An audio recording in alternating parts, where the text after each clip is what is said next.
On l'a connu en 1978 sous le nom de Direction et contrôle des grands travaux. Depuis bientôt 40 ans, le désormais Bureau national d'études techniques et de développement a la même mission: réaliser le développement de la Côte d'Ivoire. Génie civil, agriculture, information géographique, informatique, autant de domaines dans lesquels la société d'État assure la maîtrise d'œuvre de conception ou d'exécution. Le BNET ne construit pas, mais le BNET s'assure que les entreprises qui exécutent donc des travaux travaillent conformément à leur cahier des charges. Nous avons une expertise qui est reconnue en Côte d'Ivoire et une expertise que nous pouvons donc aussi mettre à disposition d'un certain nombre de pays donc de la sous-région. 15 pays au total, du Sénégal à la Guinée équatoriale en passant par la Centrafrique. Depuis 2003, le BNET internationalise ses activités et son expertise. C'est environ 10% de son chiffre d'affaires. C'est à Cotonou, au Bénin, que le BNET compte le plus de projets d'infrastructure. Nous nous sommes donc rendus sur les terres de Béhanza.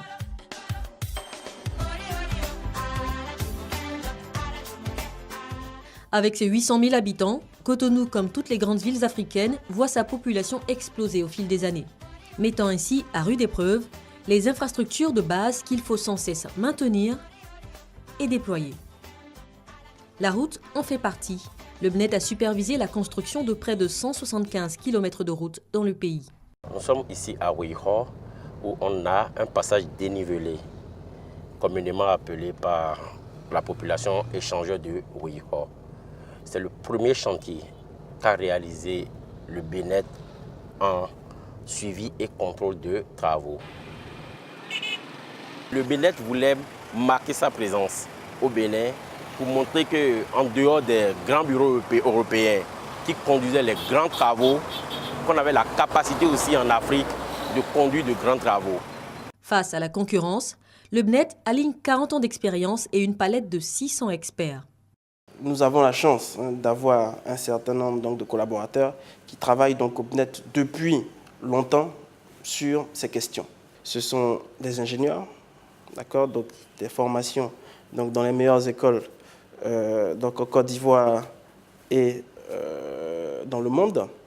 Une expertise questionnée chaque fois que la société répond aux appels d'offres. Le gouvernement béninois représente 100% du chiffre d'affaires du BNET au Bénin. Et pour rester un des partenaires privilégiés du ministère béninois des Infrastructures, l'argumentaire de l'offre est construit sur 3 piliers: le coût, la qualité et les délais. Avec BNET, nous avons toujours constaté que les prestations sont réalisées dans les délais. Il n'y a souvent pas de retard de réaction ou de retard dans les livrables. Deuxième élément, ils arrivent à gérer le budget que nous mettons à leur disposition. Ça ne veut pas dire qu'on ne leur a pas confié des travaux qui ont connu de dépassement de budget. Mais quand ça va arriver, nous sommes prévenus à l'avance. Et on prend les dispositions pour... On n'est pas surpris. Éviter les surprises parce qu'il s'agit d'infrastructures qui engagent la survie d'un État et le bien-être de millions de personnes, notamment en matière d'électricité. Pour couvrir environ 30% des besoins en électricité du pays, le gouvernement béninois a confié au BNET le suivi et le contrôle de la construction de la centrale de Maria-Gleta.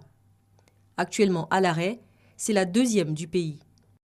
Les travaux de cette centrale ont démarré en 2008 et du fait de l'entreprise, c'était pour une durée d'1 an et demi, mais nous nous sommes retrouvés à 8 ans pratiquement avant de finir. Et c'est parce que le BNET était là pour le suivi et le contrôle. Sinon, ce serait un éléphant blanc. En tant que gendarme du maître d'ouvrage, l'État béninois, le BNET était en charge de valider les plans de faisabilité. C'est la phase des études. Il y avait les études, mais en dehors des études, il faut être au pied de l'ouvrage tous les jours pour voir comment, est-ce que selon les cahiers de charge, l'ouvrage est exécuté. Puis après ça, on a supervisé les essais. 2 autres centrales thermiques vont être construites sur ce site de Maria-Gleta. L'appel d'offres a été lancé en 2016.